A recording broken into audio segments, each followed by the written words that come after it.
जय सद्गुरू मंडळी. सकाळी उठले वगैरे, त्यानंतर कॅबने ऑफिसला गेले आणि इथे बघू शकता तुम्ही, मला 6:15ला मी गेले तरी पण खूप जास्त उजेड झाला होता.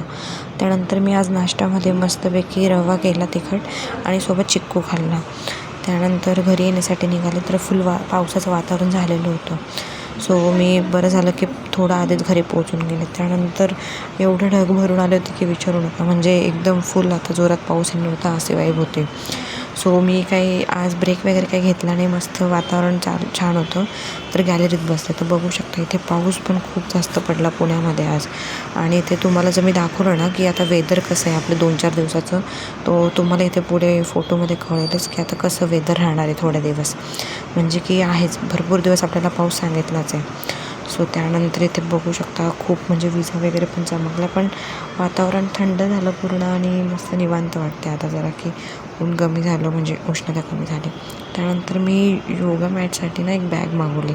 सो ती मेशोवरून मी ऑर्डर केली. खूप जास्त छान आली ती बॅग. जर तुम्हाला लिंक हवी असेल तर मला सांगा, कारण म्हणजे परफेक्ट एकदम. त्यानंतर योगा वगैरे केला आणि आधी मी थोडासा टाईमपास करते योगाच्या आधी. ते केला वगैरे मस्तपैकी मी गाणे वगैरे लावले. त्यानंतर संध्याकाळचा टाईम झाला तर मस्त हनुमान चालीसा ऐकली आणि त्यानंतर आम्ही घरामध्ये नाही काहीतरी मागवलं होतं किचनमध्ये वस्तू ठेवायला. सो ते आलं, पण ते काही एवढं मला छान वाटलं नाही, म्हणजे ॲज कम्पेअर टू किंमत, बट स्टील ते आलं. इथे बघू शकता तुम्ही. त्यानंतर मी जेवण केलं, बटाट्याचे पराठे वगैरे, आणि मस्त पूजा झाल्यावरती परत गॅलरीत येऊन बसले. सो असा होता आजचा दिवस.